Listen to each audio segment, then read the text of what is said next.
ലെബനനിലെ Hezbollah കേന്ദ്രങ്ങളിൽ ഇസ്രയേലിന്റെ ബോംബാക്രമണം. ഹിസ്ബുള്ളയെ നിരായുധീകരിക്കാനുള്ള സമയപരിധി അവസാനിക്കാനിരിക്കെയാണ് ഇസ്രയേലിന്റെ ശക്തമാർന്ന ബോംബാക്രമണം നടന്നത്. ഹിസ്ബുള്ളയിലെ അംഗങ്ങൾക്ക് പരിശീലനം നടത്താൻ സംഘം ഉപയോഗിച്ചിരുന്ന സൈനിക കോമ്പൗണ്ടിലെ അടിസ്ഥാന സൗകര്യങ്ങളും ലോഞ്ചിംഗ് സൈറ്റുകളുമാണ് ആക്രമിച്ചതെന്ന് ഇസ്രയേൽ സൈന്യം വ്യക്തമാക്കി. തെക്ക് റിഹാൻ പർവ്വത മേഖലയിൽ നിന്ന് തുടങ്ങി സിറിയയുടെ അതിർത്തിയിലുള്ള വടക്കുകിഴക്കൻ ഹെർമൽ മേഖല വരെയാണ് വ്യോമാക്രമണങ്ങൾ നടന്നതെന്ന് പ്രാദേശിക മാധ്യമങ്ങൾ റിപ്പോർട്ട് ചെയ്തു. കഴിഞ്ഞ വർഷം നിലവിൽ വന്ന വെടിനിർത്തൽ കരാർ പ്രകാരം ഈ മാസം അവസാനമാണ് അതിർത്തിയിൽ നിന്ന് ഹിസ്ബുള്ള പിന്മാറേണ്ടത്. വെടിനിർത്തൽ നിരീക്ഷിക്കുന്ന അവലോകന സമിതി കഴിഞ്ഞ ദിവസം യോഗം ചേർന്നിരുന്നു. അതിനിടെ വെടിനിർത്തലിൽ മധ്യസ്ഥരായ ഫ്രാൻസ്, സൗദി, US എന്നീ രാജ്യങ്ങളുടെ പ്രതിനിധികൾ ലബനൻ സേനാ മേധാവിയുമായി പാരീസിൽ ചർച്ച നടത്തി. ഹിസ്ബുള്ളയുടെ നിരായുധീകരണം വേഗത്തിലാക്കാനുള്ള നടപടികളുടെ അന്തിമ രൂപരേഖ തയ്യാറാക്കാനായിരുന്നു ചർച്ച.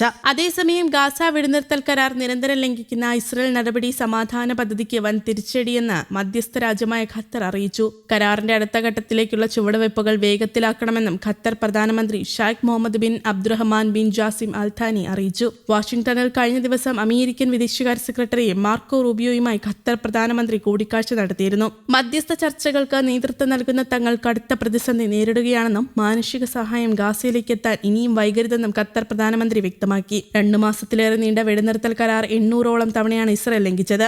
ഇതുവഴി 394 പലസ്തീനികൾ കൊല്ലപ്പെടുകയും 1075 പേർക്ക് പരിക്കേൽക്കുകയും ചെയ്തു. കൊടുംശൈത്യത്തിന്റെ പിടിയിലായി ഗാസയിൽ ജനജീവിതം കൂടുതൽ ദുരിതപൂർണ്ണമാണെന്ന് വിവിധ UN ഏജൻസികൾ അറിയിച്ചു. താൽക്കാലിക അഭയ കേന്ദ്രങ്ങളിൽ കഴിയുന്നവർക്ക് അടിയന്തര സഹായം എത്തിക്കണമെന്ന UN അഭ്യർത്ഥനയും ഇസ്രയേൽ അംഗീകരിച്ചിട്ടില്ല. അതേസമയം ഗാസയിൽ സമാധാനം കൊണ്ടുവന്നത് തന്റെ നേട്ടമെന്ന് US പ്രസിഡന്റ് ഡൊണാൾഡ് ട്രംപ് ആവർത്തിച്ചു. 29-ന് വൈറ്റ് ഹൌസിൽ ഇസ്രയേൽ പ്രധാനമന്ത്രി ബെഞ്ചമിൻ നെതന്യാഹുവുമായി ട്രംപിന്റെ നിർണായക കൂടിക്കാഴ്ച നടക്കും. ഗാസയിലെ വംശഹത്യാ നടപടികളുടെ പേരിൽ നെതന്യാഹുവിനെതിരെ അറസ്റ്റ് വാറണ്ട് പുറപ്പെടുവിച്ച അന്താരാഷ്ട്ര ക്രിമിനൽ കോടതി ജഡ്ജിമാർക്കും ജീവനക്കാർക്കുമെതിരെ അമേരിക്ക കൂടുതൽ ഉപരോധ നടപടികൾ പ്രഖ്യാപിച്ചു. ഇതിനിടെ ദക്ഷിണ ലബനാനിൽ ഇന്നലെയും ഇസ്രയേൽ ശക്തമായ വ്യോമാക്രമണം നടത്തി. ഹിസ്ബുള്ളയുടെ ആയുധശേഖരങ്ങളും പരിശീലന കേന്ദ്രങ്ങളും അടക്കമാണ് ആക്രമിച്ചതെന്ന് ഇസ്രയേൽ സൈന്യം പറഞ്ഞു. അതേസമയം ഗാസയിൽ വെടിനിർത്തൽ 2ാം ഘട്ട ചർച്ച വഴിമുട്ടിയതോടെ പ്രതിസന്ധി മറികടക്കാൻ മധ്യസ്ഥ രാജ്യങ്ങൾ രംഗത്തെത്തിയിരുന്നു. വെടിനിർത്തൽ അട്ടിമറിക്കാനുള്ള നീക്കം തടയണമെന്ന് അമേരിക്കയുടെ മധ്യസ്ഥ രാജ്യങ്ങൾ ആവശ്യപ്പെട്ടു. അതിശൈത്യം മൂലം ഗാസയിൽ ഒരു കുഞ്ഞുകൂടി മരിച്ചു. ഗാസ സിറ്റിയിൽ ഇസ്രയേൽ ആക്രമണത്തിൽ 11 പേർക്ക് പരിക്കേറ്റിരുന്നു. അതിനിവിഷ്ട വെസ്റ്റ് ബാങ്ക് സന്ദർശിക്കാൻ കാനഡ സംഘത്തിന് ഇസ്രയേൽ അനുമതി നൽകിയില്ല.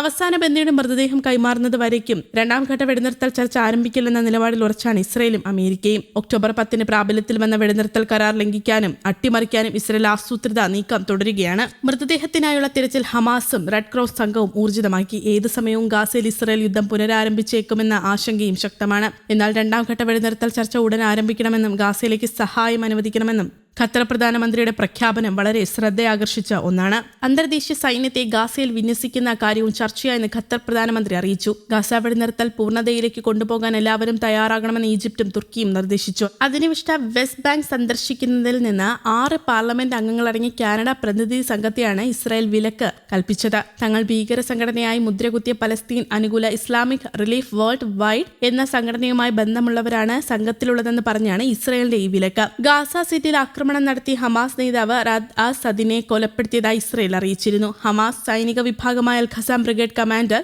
റാഅദ് സഅദിനെ ഗാസ സിറ്റിയിൽ നടന്ന ആക്രമണത്തിലൂടെ വധിച്ചതായാണ് ഇസ്രയേൽ സേന അവകാശപ്പെട്ടത്. ഗാസ സിറ്റിയിൽ കാറിന് നേരെ നടന്ന ആക്രമണത്തിൽ മറ്റ് 4 പേർ കൂടി കൊല്ലപ്പെട്ടെന്ന റിപ്പോർട്ടുകളും പുറത്തു വന്നിരുന്നു. പ്രധാനമന്ത്രി ബെഞ്ചമിൻ നെതന്യാഹു, പ്രതിരോധ മന്ത്രി ഇസ്രയേൽ കാറ്റ്സ് എന്നിവരാണ് ആക്രമണത്തിന് ഉത്തരവിട്ടത്. എന്നാൽ റാഅദ് സഅദ് കൊല്ലപ്പെട്ടതായി ഇസ്രയേൽ പ്രഖ്യാപനം ഹമാസ് സ്ഥിരീകരിച്ചിട്ടുമില്ല എന്നതും ശ്രദ്ധേയമാണ്.